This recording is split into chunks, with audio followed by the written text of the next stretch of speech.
Баршаңызға қайырлы күн. Сіздермен бірге Нұргүл.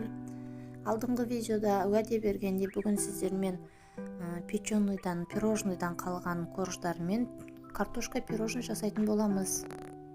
Ол үшін біз ең алдымен кремімізді жасап аламыз.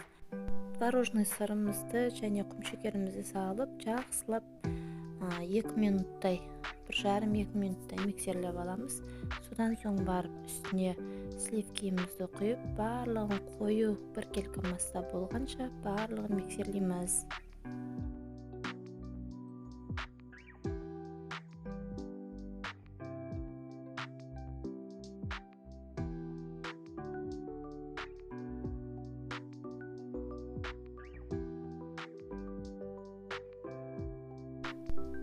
Креміміз дайын болды.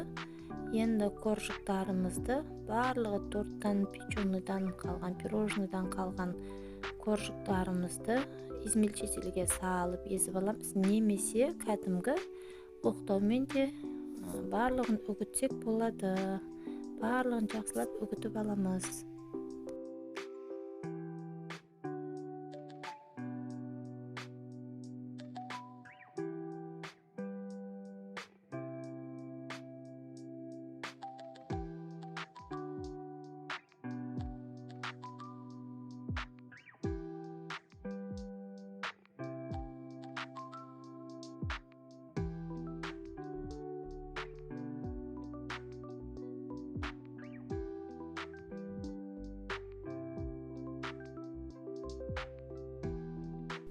Дайын болған корждарымыздың үстіне кремімізді салып, үстіне кішкене орех қосамыз.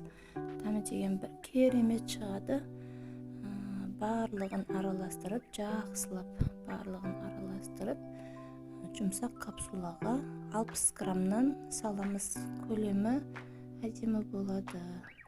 60 граммнан барлығына бірдей салатын болсақ, барлығының көлемі бірдей шығатын болады.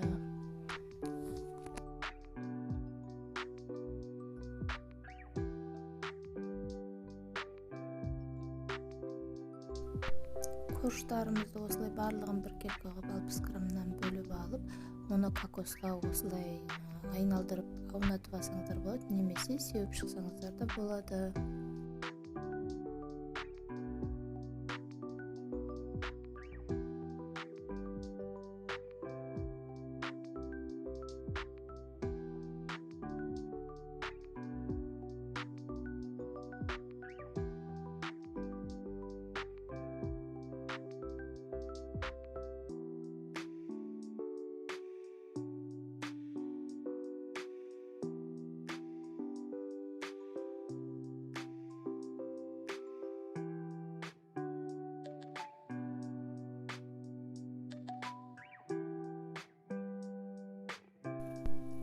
Біздің картошка пирожныйларымыз дайын.